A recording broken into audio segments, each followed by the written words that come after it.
पिछले वीडियो में हमने कवर करा था energy is needed for the life process तक। इस वीडियो में हम एशचान क्लास 10th की बायोलॉजी का फर्स्ट चैप्टर लाइफ प्रोसेस का टॉपिक न्यूट्रिशन पढ़ने जा रहे हैं। Food is an organic substance. Food एक ऑर्गेनिक सब्सटेंस। ऑर्गेनिक सब्सटेंस मतलब ऐसे सब्सटेंसेस जिन्हें हम लैब्स में या इंडस्ट्रियलाइजेशन से या इंडस्ट्रीज में नहीं बनाते हों, लेकिन उनको हम नेचर से ऑब्टेन करते हैं। तो फूड को हम नेचर से ऑब्टेन करते हैं, हम लोग एग्रीकल्चर करते हैं, उससे हमको फूड मिलता है। The simplest food is glucose. सबसे जो सिंपलेस्ट फॉर्म ऑफ फूड है वो ग्लूकोज है। It is also called simple sugar. इसे सिंपल शुगर भी कहा जाता है। A more complex food is starch. जो ग्लूकोज या सिंपल शुगर से ज़्यादा कॉम्प्लेक्स फूड होता है उसको हम स्टार्च कहते हैं। Starch is made from glucose. Starch को ग्लूकोज से ही बनाया जाता है। The general name of substances like glucose, sugar and starch is carbohydrates. Glucose या सिंपल शुगर या कार्बोहाइड्रेट्स का जो जनरल नाम है उसको हम ग्लूकोज, जिसको हम सिंपल शुगर भी कहते हैं, या स्टार्च, इनका जो कॉमन नाम है उसको हम कार्बोहाइड्रेट्स कहते हैं। Carbohydrates are the most common foods for getting energy. सबसे जो कॉमन फूड्स हैं, सबसे जो आसानी से मिल जाते हैं, आसानी से जिससे एनर्जी मिल सकती है, एनर्जी ऑब्टेन करी जा सकती है, उसको हम कार्बोहाइड्रेट कहते हैं। कार्बोहाइड्रेट है वो। Fats and proteins are also foods. Fats और प्रोटीन्स भी फूड होते हैं। A wider definition of food, however, also includes mineral salts, vitamins, and water, which are essential for the normal growth and development of an organism.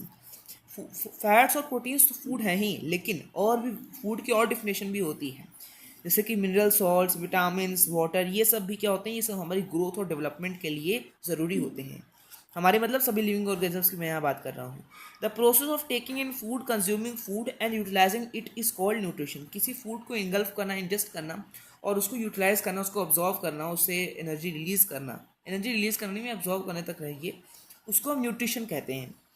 It is a process in which food is obtained in order to utilize it to provide energy for performing various metabolic activities of the organism. ये एक तरीके का process होता है nutrition, जिसमें हम क्या करते हैं, फूड को ऑब्टेन करते हैं, और उस फूड को ऑब्टेन कर हम किस लिए करते हैं, उसके अंदर जितनी भी एनर्जी है उसको हम यूटिलाइज करें, उस फूड से मिलने वाली जितनी भी एनर्जी उसको यूटिलाइज करने के लिए। और किस चीज़ के लिए यूटिलाइज करें, जो अलग अलग मेटाबॉलिक एक्टिविटीज़ हमारी बॉडी में हो रही हैं उनको परफॉर्म करने के लिए। Actually the term nutrition comes from the word nutrient. जो टर्म न्यूट्रिशन है वो न्यूट्रिएंट वर्ड से आता है। A nutrient is an organic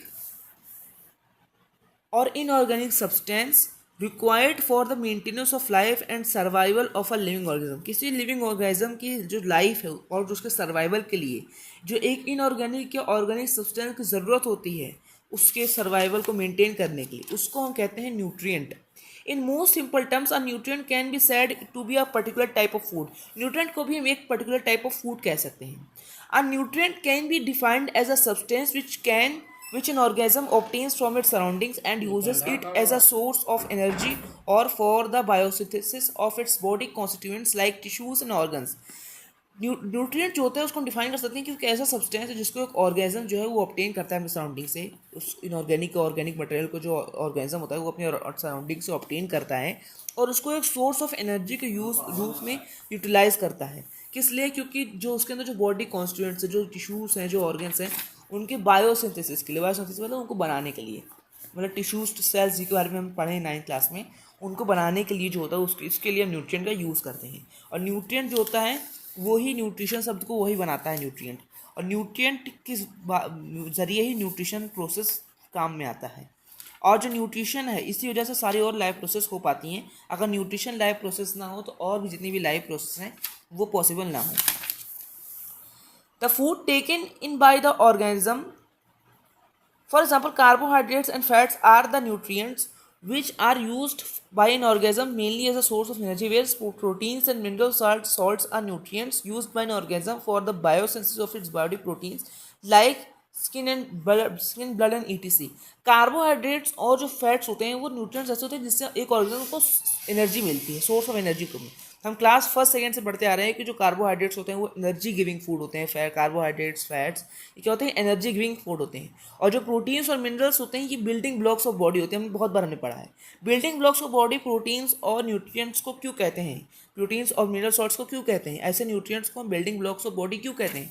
क्योंकि ये जो हमारे शरीर में जितने भी टिश्यूज़ होते हैं, जितने भी ऑर्गन्स होते हैं, जितनी भी सेल्स होती हैं, अगर वो बस्ट हो जाती हैं, जैसे कि हम जानते हैं कि लाइसोसोम फट जाता है या कुछ भी हो जाता है, तो अगर सेल को कोई दिक्कत आ जाती है, तो अगर वो थोड़ी सी भी उसकी कुछ खरोच आ जाती है सेल को या कुछ भी परेशानी होती है, तो उसको रिपेयर करने के लिए और उस नई सेल्स को बनाने के लिए उसके लिए क्या करते हैं, उसके लिए हम प्रोटीन और मिनरल सॉल्ट्स का यूज़ करते हैं। इसीलिए इनको बिल्डिंग ब्लॉक्स ऑफ बॉडी कहा गया है। The food taken in by an organism contains a large number of nutrients like carbohydrates, fats, proteins, minerals, vitamins, water and etc. जो हमारे अंदर फूड आता है, हम लोग जो कोई भी ऑर्गेनिज्म है, हम ही नहीं है, बहुत से जितने भी ऑर्गेनिज्म है, उनके अंदर जितने जो फूड आता है उसके अंदर बहुत सारे न्यूट्रिएंट्स होते हैं, जैसे carbohydrates, fats, proteins, minerals, vitamin and water. We can now say that nutrition is a process of intake of nutrients like carbohydrates, fats, proteins, minerals, vitamins, and water by an organism, as well as the utilization of these nutrients by the organism. Food के अंदर जितने भी nutrients होते हैं उनका intake और उन nutrients का अच्छे तरीके से यूटिलाइजेशन ही न्यूट्रिशन कहलाता है. We will not describe the various ways of procuring food or obtaining food by the different organisms. In other words, we will not describe the different modes of nutrition of the various organisms. जितने बड़े तरीके के organisms होते हैं उनके अंदर किस तरीके का न्यूट्रिशन प्रोसेस होता है, मोड ऑफ न्यूट्रिशन का. मोड ऑफ न्यूट्रिशन क्या होता है? मोड ऑफ न्यूट्रिशन अभी पढ़ेंगे इसके बारे में, तो अभी हम उसको पढ़ते हैं पहले. Mode of nutrition. Mode of nutrition means methods of procuring food और obtaining food by an organism. जिन वेज से, जिन तरीकों से एक ऑर्गेनिज्म जो है वो फूड को ऑब्टेन कर ले, उसको हम कहते हैं mode of nutrition. All the organisms do not obtain their food in the same way. सब लोग जितने भी ऑर्गेनिजम्स होते हैं सब एक ही तरीके से अपना फूड नहीं ऑब्टेन करते हैं. Different organisms have different methods of procuring food और ऑब्टेनिंग फूड. डिफरेंट ऑर्गेनिजम्स जो होते हैं उनके पास डिफरेंट मेथड्स होते हैं फूड को प्रोक्यूर करने के या ऑब्टेन करने के. In other words, organisms differ in their modes of nutrition. Depending on the mode और method of obtaining food, all the organisms can be classified into two groups, autotrophic and heterotrophic. अब जो organism, different organisms का different mode of nutrition होता है, तो इसीलिए किस mode of nutrition से वो लोग अपना फूड ऑब्टेन कर रहे हैं, इसके बेसिस पे ऑर्गेनिजम्स को दो पार्ट्स में डिवाइड करा जाता है, ऑटोट्रोफिक और हेट्रोट्रोफिक. इन ऑटोट्रोफिक ऑर्गेनिजम्स और हेट्रोट्रोफिक ऑर्गेनिजम्स, और इन दोनों के नाम पे ही मोड ऑफ न्यूट्रिशन भी दो होते हैं, autotrophic mode of nutrition and heterotrophic mode of nutrition. We will now discuss the autotrophic mode of nutrition and the heterotrophic mode of nutrition in detail one by one. Autotrophic mode of nutrition. The words auto means self. Auto मतलब self होता है, and trophy means होता है nutrition. Trophy मतलब nutrition होता है. Trophy मतलब winner वाली trophy नहीं, trophy मतलब E, इसके बाद E आ रहा है. इसका मतलब होता है न्यूट्रिशन. अलग कोई और भाषा में इनका मतलब ये होगा, ये क्या हो सकता है कि इंग्लिश में ही हो, आई डोंट नो. तो ऑटो मतलब सेल्फ, ट्रॉफी मतलब न्यूट्रिशन. दस autotrophic means self nutrition. Self nutrition मतलब खुद से न्यूट्रिशन करना, अपने आप को न्यूट्रिशन करना. In autotrophic nutrition the organism makes और synthesises its own food from the inorganic raw materials like carbon dioxide and water present in the surroundings by using the sunlight energy. Autotrophic mode of nutrition में जो organisms होते हैं वो क्या करते हैं, वो अपना फूड बनाते हैं, अपने न्यूट्रिशन के लिए अपना फूड बनाते हैं. और उस फूड को वो लोग कैसे बनाते हैं, अपने अगल बगल में जितने भी इनऑर्गेनिक सब्सटेंसेस होते हैं सराउंडिंग्स में, जैसे कि कार्बन डाइऑक्साइड हो गया, हाँ, वाटर हो गया, इन सब को यूज़ करके और सनलाइट को यूज़ करके, सनलाइट से जो एनर्जी मिलती है उसको यूज़ करके वो न्यूट्रिशन अपना करते हैं. उन लोग को हम कहते हैं कि वो लोग autotrophic mode of nutrition follow कर रहे हैं और इसीलिए वो ऑटोट्रोफिक ऑर्गेनिजम्स हैं. We can now say that autotrophic nutrition is that mode of nutrition in which an organism make or synthesizes its own food. हम अब कह सकते हैं कि ऑटोट्रोफिक न्यूट्रिशन जो है वो एक ऐसे तरीके का न्यूट्रिशन है जिसमें एक ऑर्गेनिज्म जो होता है वो अपना फूड जो होता है उसको बनाता है या सिंथेसाइज करता है from the simple inorganic materials. Simple inorganic materials जैसे कार्बन डाइऑक्साइड, वाटर जो उसके सराउंडिंग्स में प्रेजेंट होते हैं with the help of sunlight energy. Please note that food is an organic material like glucose. ये भी याद रखिएगा कि जो फूड है वो एक ऑर्गेनिक मटेरियल है, ग्लूकोज की तरह जो फूड है वो भी एक ऑर्गेनिक मटेरियल है. This means that in autotrophic nutrition organic material और फूड इज मेड और synthesised from inorganic materials like carbon dioxide and water by utilising the sunlight energy. मतलब फूड जो कि एक ऑर्गेनिक मटेरियल है, कार्बन डाइऑक्साइड और water जैसे inorganic material से बना होता है. इनऑर्गेनिक मतलब जो और नेचर से ना मिले हो, नेचर से मिले हो लेकिन उनके अंदर इतना नेचुरल कंटेंट ना हो, हाँ, तो उनको कहते हैं इनऑर्गेनिक मटेरियल्स. फूड जो होता है वो एक ऑर्गेनिक मटेरियल है. इसके बारे में ऑर्गेनिक और इनऑर्गेनिक डिफरेंशिएशन अभी हम और अच्छे से पढ़ेंगे. The green plants have an autotrophic mode of nutrition. जो ग्रीन प्लांट्स होते हैं उनके पास एक ऑटोट्रोफिक मोड ऑफ न्यूट्रिशन होता है. ऑटोट्रोफिक मोड ऑफ न्यूट्रिशन मतलब कि वो अपना जो खाना है वो खुद से बना सकते हैं, और इस खाने के लिए वो लोग इनऑर्गेनिक सब्सटेंसेस का प्रयोग करते हैं, जिससे वो लोग एक ऑर्गेनिक सब्सटेंस मतलब फूड बनाते हैं। ये inorganic substance carbon dioxide, water और सनलाइट होते हैं। सनलाइट तो एक एनर्जी है, उसको हम सब्सटेंस के अंदर नहीं गिनेंगे। The autotrophic bacteria also obtain their food by the autotrophic mode of nutrition. एक ऑटोट्रोफिक बैक्टीरिया भी होता है, वो भी अपना ऑटोट्रोफिक मोड ऑफ न्यूट्रिशन से ही अपना फूड ऑब्टेन करता है। दो मोस्ट बैक्टीरिया नॉट ऑटोट्रोफिक, लेकिन सारे बैक्टीरिया, बहुत सारे बैक्टीरिया ऑटोट्रोफिक नहीं होते हैं, कुछ ही बैक्टीरिया ऑटोट्रोफिक होते हैं। The organisms having autotrophic mode of nutrition are called autotrophic organisms or just autotrophs. मैंने पहले बता दिया ये चीज़। Those organisms which can make their own food from carbon dioxide and water are called autotrophs. Carbon dioxide and water are inorganic substances. So we can also say that those organisms which make their own food from the inorganic substances present in the environment are called autotrophs. All the green plants are autotrophs because they can make their own food from inorganic substances like carbon dioxide and water present in the environment. जितने भी green plants होते हैं, जितने भी आपको धरती पे green plants दिखेंगे, सब क्या है, ऑटोट्रॉफ्स हैं, क्योंकि वो सभी सनलाइट एनर्जी का यूज़ करके अगल बगल की जितनी भी इनऑर्गेनिक सब्सटेंसेस हैं, कार्बन डाइऑक्साइड और वाटर, उनको ऑर्गेनिक सब्सटेंस मतलब फूड में कन्वर्ट कर सकते हैं सभी ग्रीन प्लांट्स।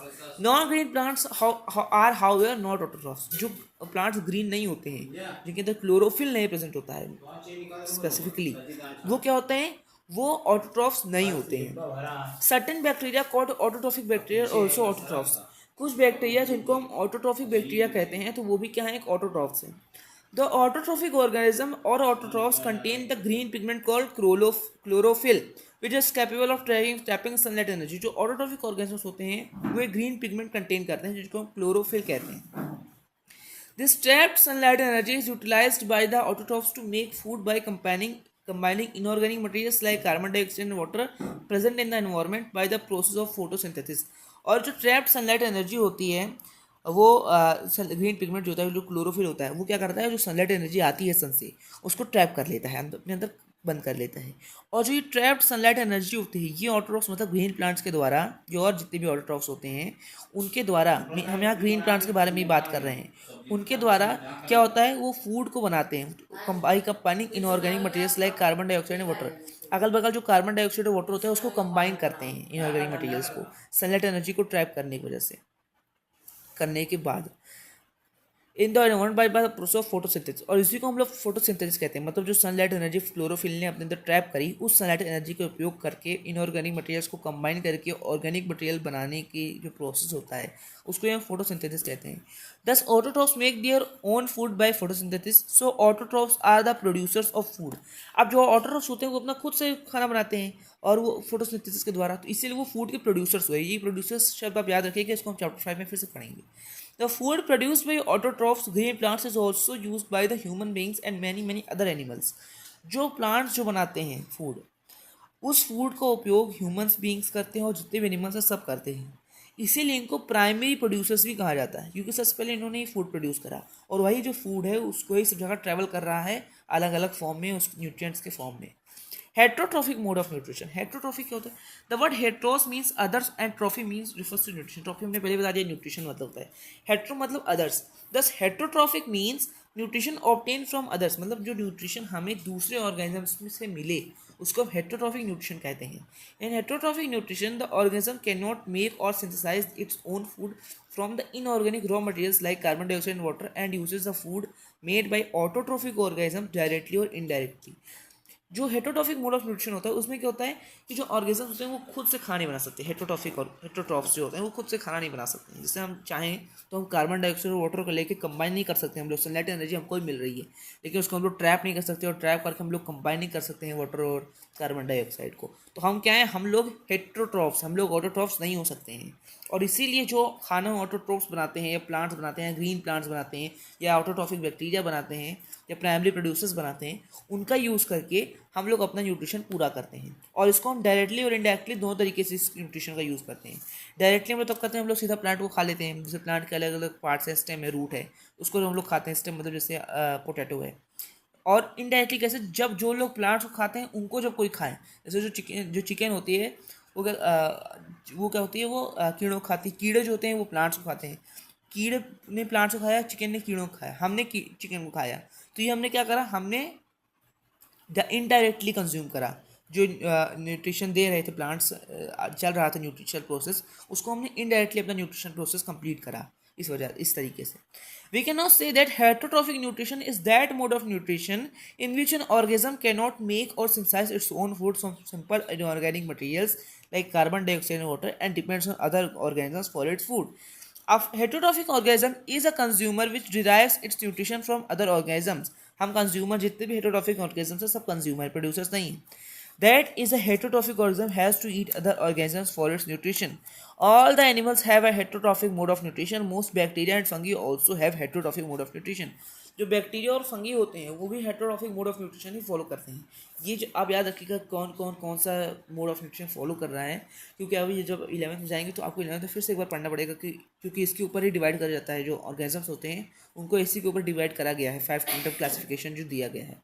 तो ये ज़रूरी है. मोस्ट जितने भी बैक्टीरिया और फंगी होते हैं, ज़्यादातर bacteria fungi heterotrophic mode of nutrition करते हैं. कुछ बैक्टीरिया में बता दिया कि ऑटोट्रॉफिक होते हैं, भी पिछले वाले पार्ट में.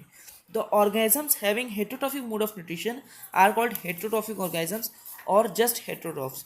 जो organisms heterotrophic mode of nutrition करते हैं उनको हम heterotrophs कहते हैं, मैंने पहले बताया. Those organisms which cannot make their own food from inorganic substances like carbon dioxide and water and depend on other organisms for their food are called heterotrophs. बता दिया. All the animals are called heterotrophs because they cannot make the food from inorganic substances like carbon dioxide and water and obtain their food from other plants or animals. Thus, man, dog, cat, deer, tiger, bear, lion, cow, etc. are all heterotrophs. The non-green plants like yeast are also heterotrophs. Yeast भी क्या है? heterotroph है. Non green plant तो नहीं है लेकिन तब भी वो हेटरोट्रॉफ है क्योंकि उसके अंदर ये पावर होगी कि उस सनलाइट एनर्जी को ट्रैप कर पाए. Heterotrophs depend on autotrophs and other heterotrophs for their food. Heterotrophs जो होते हैं वो ऑटोट्रॉफ्स पर डिपेंड करते हैं लेकिन और भी हेटरोट्रॉफ्स पर डिपेंड करते हैं अपने फूड के लिए. In other words, animals are heterotrophs which depend on plants or other animals for their foods. From the above discussion, we conclude that green plants can make their own food. इससे हमको समझ आ गया green plants जो हैं खुद से अपना food बना सकते हैं. Non-green plants and animals cannot make their own food. They obtain food from plants and other animals. We will now discuss the various types of the heterotrophic mode of nutrition. अब हम क्या करेंगे और जितने भी heterotrophic mode of nutrition उनको पढ़ेंगे. 3 types के होते हैं mainly. A heterotrophic mode of nutrition or heterotrophic organism or heterotroph can obtain its food from the other organisms in 3 ways. So the heterotrophic mode of nutrition is of 3 types: saprotrophic, parasitic, and holozoic nutrition. We will now discuss the 3 types of heterotrophic nutrition in detail one by one. Let us start with the saprotrophic nutrition. Saprotrophic nutrition, या saprophytic nutrition भी कहते हैं इसको. Saprotrophic nutrition is that nutrition in which an organism obtains its food from decaying organic matter of dead plants, dead animals and rotten bread. जो dead animals होते हैं या dead plants होते हैं, जैसे कोई चीज़ कोई एनिमल्स आप देखते होंगे, जैसे मान लीजिए कोई छिपकली होती है जो मर जाती है तो बहुत सारे कुछ उसके अंदर जो कीड़े मकोड़े हैं उसके अंदर आ जाते हैं, उसके अगल बगल वो शुरू हो जाते हैं उसके अंदर इकट्ठा होना. तो वो saprophytic mode of nutrition show कर रहे हैं. वो लोग क्या कर रहे हैं? डेड और डिकेइंग मैटर पे से अपना फूड ऑब्टेन कर रहे हैं. सैप्रो means rotten. So a saprophytic organism draws its food from rotting wood of dead and decaying trees. जो सैप्रोट्रॉफिक ऑर्गेनिज्म होता है वो जो ट्रीज होते हैं, ट्रीज में भी होता है डेड एंड डिकेइंग मैटर. जो ट्रीज की ऐसी वुड जो होती है जो डिके करने लगती है, मतलब ख़राब होने लगती है, जो वुड ट्रीज की जो बार्क ख़राब होने लगती है, जो ट्रंक ख़राब होने लगती है, उस ट्रंक पे उस बार्क पे कुछ जो ऑर्गेनिज्म होते हैं वो इकट्ठा होने लगते हैं. ये भी सैप्रोफाइटिक मोड ऑफ न्यूट्रिशन है. रोटेन लीव जो लीव्स ख़राब हो जाती हैं, मतलब वो हो जाती हैं, उनके ऊपर भी कुछ ऑर्गेनिज्म इकट्ठा होते हैं, तो ये भी एक सैप्रोफाइटिक मोड ऑफ न्यूट्रिशन है. डेड एनिमल्स, जो एनिमल्स मर जाते हैं उनके ऊपर भी. And household waste like rotten bread पे आप देखिए कि ब्रेड जब थोड़ा सा होता है तब तो उसके ऊपर बैक्टीरिया आता है, लेकिन जब वो और थोड़ा ख़राब होती जाती है तो उसके ऊपर और भी ऑर्गेनिज्म जो होते हैं वो भी इकट्ठा होने लगते हैं. वो बैक्टीरिया जो होते हैं वो भी सैप्रोफाइटिक मोड ऑफ न्यूट्रिशन ही शो कर रहे हैं. हमने यहाँ पढ़ा ना bacteria, most of bacteria heterotrophs, वही हेटरोट्रॉफ्स जो होते हैं वो सैप्रोफाइटिक मोड ऑफ न्यूट्रिशन ही करते हैं. The organisms having saprophytic mode of nutrition are called saprophytes. We can now say that saprophytes are the organisms which obtain their food from dead plants like rotten leaves, dead and decaying animal bodies, and the other decaying organic matter like rotten bread. Fungi like bread molds, mushrooms, yeast, and many bacteria are saprophytes. Fungi जो होता है, यहाँ मैंने yeast को autotroph बता दिया था, उसके लिए मैं माफ़ी चाहता हूँ. यहाँ यीस्ट जो है वो हेटरोट्रॉफ्स है, मैं कब से सोच रहा था. यीस्ट जो होता है वो हेटरोट्रॉफ्स होते हैं, ऑटोट्रॉफ्स नहीं होते हैं.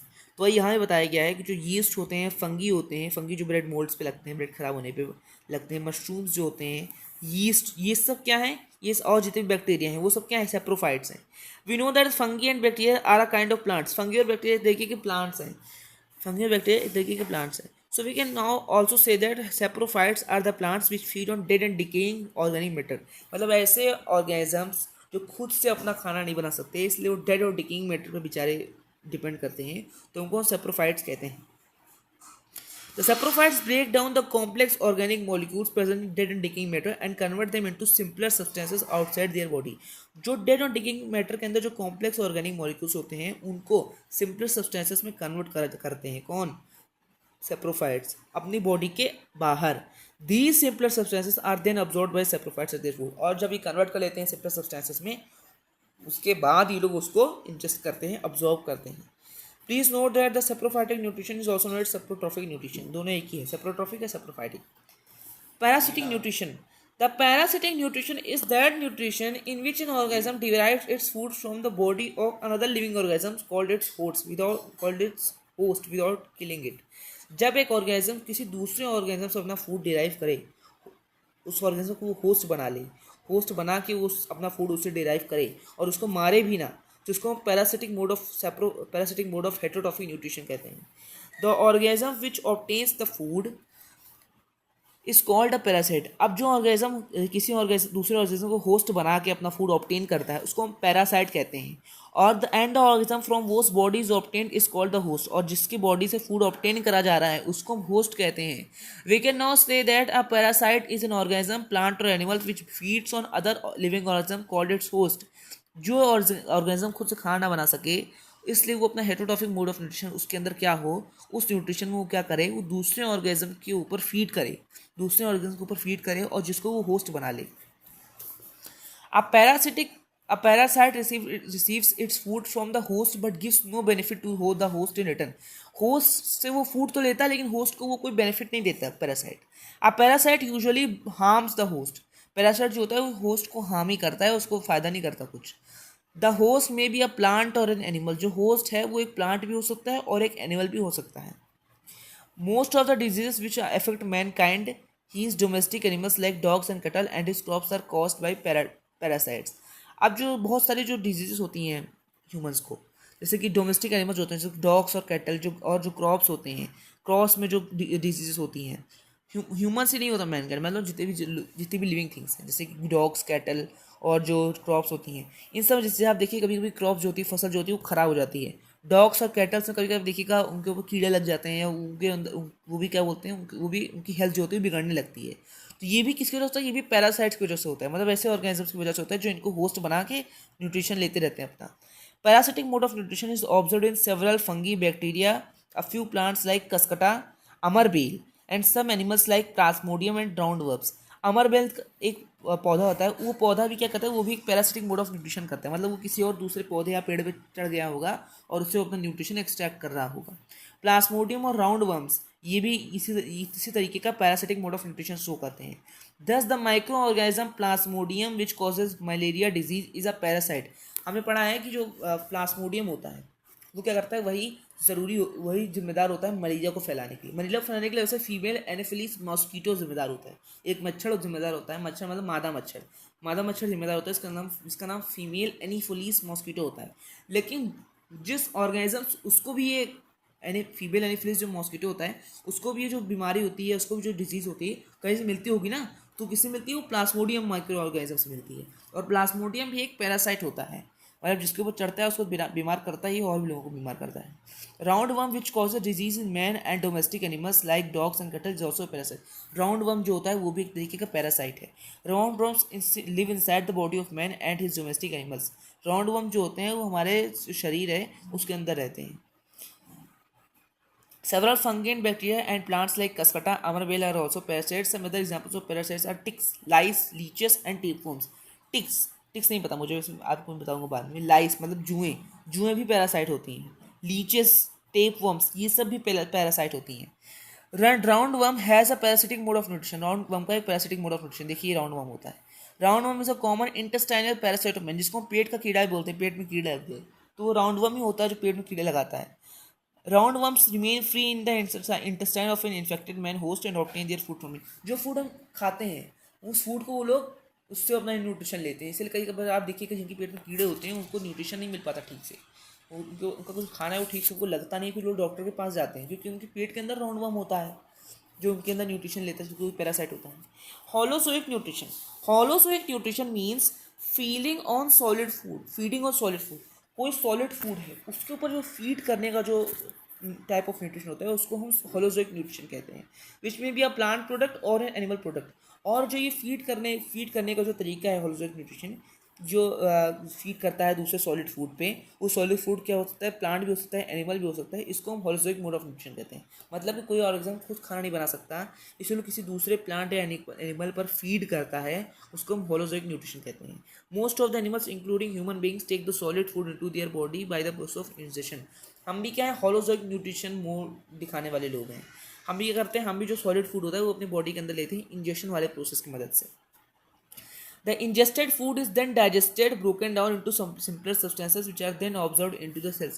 और जो ingested food होता है, जो फूड हम खाते हैं, ये फिर क्या होता है, डाइजेस्ट करा जाता है। इसको ब्रोकन डाइजेस्ट मतलब इसको कॉम्प्लेक्स फॉर्म में होता है ना, तो इसको सिंपलर सब्सटेंसेस में कन्वर्ट करा जाता है और फिर वो हमारे सेल्स के द्वारा ऑब्जर्व कर लिया जाता है, एब्जॉर्ब कर लिया जाता है। And the undigested and unabsorbed waste materials are egested out of the body. और जो अनडाइजेस्टेड डाइजेस्ट नहीं हो पाते हैं, कुछ ऐसे हमारे मटेरियल्स होते हैं डाइजेस्ट हम नहीं कर पाते हैं, हमारी बॉडी उन चीज़ों को डाइजेस्ट नहीं कर सकती है, तो फिर वो क्या करते हैं, वो अब्जॉर्ब नहीं हो पाते सेल्स के द्वारा, इसीलिए वो फिर उनको थ्रो आउट कर दिया जाता है, उनको बॉडी से एडजस्ट कर दिया जाता है। इजेशन और एक्सक्रीशन दोनों अलग चीज़ें हैं, इसको भी आपको याद रखना होगा। We cannot say that the holozoic nutrition is that nutrition in which an organism takes the complex organic food materials into its body by the process of injection. तो हम ये बोल सकते हैं कि जो होलोजोइक न्यूट्रिशन होता है वो एक ऐसा तरीके का न्यूट्रिशन होता है जिसमें जो ऑर्गेनिज्म होता है वो कॉम्प्लेक्स ऑर्गेनिक फूड मटेरियल अपनी बॉडी के अंदर लेता है इंजेक्शन की मदद से।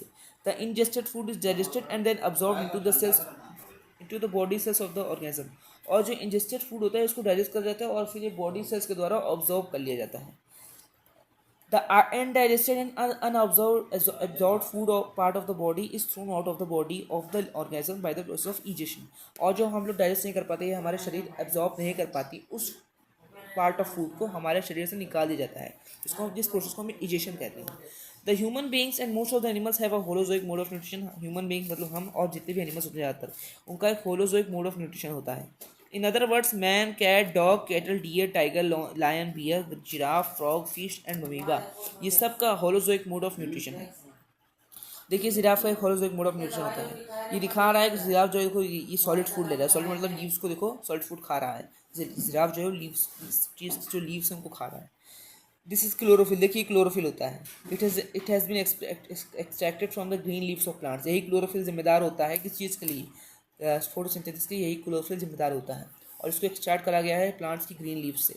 Chlorophyll is present in tiny organelles called chloroplast inside the photosynthetic cells of leaves. Chlorophyll जो होता है वो टाइनी ऑर्गेनेल्स, बहुत छोटे छोटे ऑर्गेनेल्स होते हैं, उनको हम क्लोरोप्लास्ट कहते हैं। आपने जब 9th में सेल ऑर्गेनेल्स पढ़े होंगे सेल चैप्टर में, तो आपने वहाँ क्लोरोप्लास्ट के बारे में पढ़ा होगा। उन्हीं क्लोरोप्लास्ट के अंदर क्लोरोफिल्स प्रेजेंट होते हैं। Chlorophyll the green colour of plant leaves is due to the presence of chlorophyll in them. जो प्लांट से ग्रीन कलर होता है वो उनके अंदर प्रेजेंट क्लोरोफिल की वजह से ही होता है। अभी तक हमने ये पूरा पढ़ लिया, 3 मोड ऑफ न्यूट्रिशन पढ़ लिए, मोड ऑफ न्यूट्रिशन दोनों पढ़ लिए, अब न्यूट्रिशन के टाइप्स पढ़ लिए। अब हम प्लांट्स में कैसे न्यूट्रिशन होता है ये हम नेक्स्ट वीडियो में पढ़ेंगे, प्लांट्स में कैसे न्यूट्रिशन आगे बढ़ता है, और उसके बाद हम एनिमल्स पे भी न्यूट्रिशन पढ़ेंगे। तो नेक्स्ट वीडियो में हम न्यूट्रिशन इन प्लांट्स पढ़ने वाले हैं। तब तक के लिए आप इस वीडियो को पढ़ने के बाद अपना एक जो NCERT होगा या आपके पास एस्चान जो भी बुक होगी उसको आप रिवाइज कर लीजिएगा। Thank you.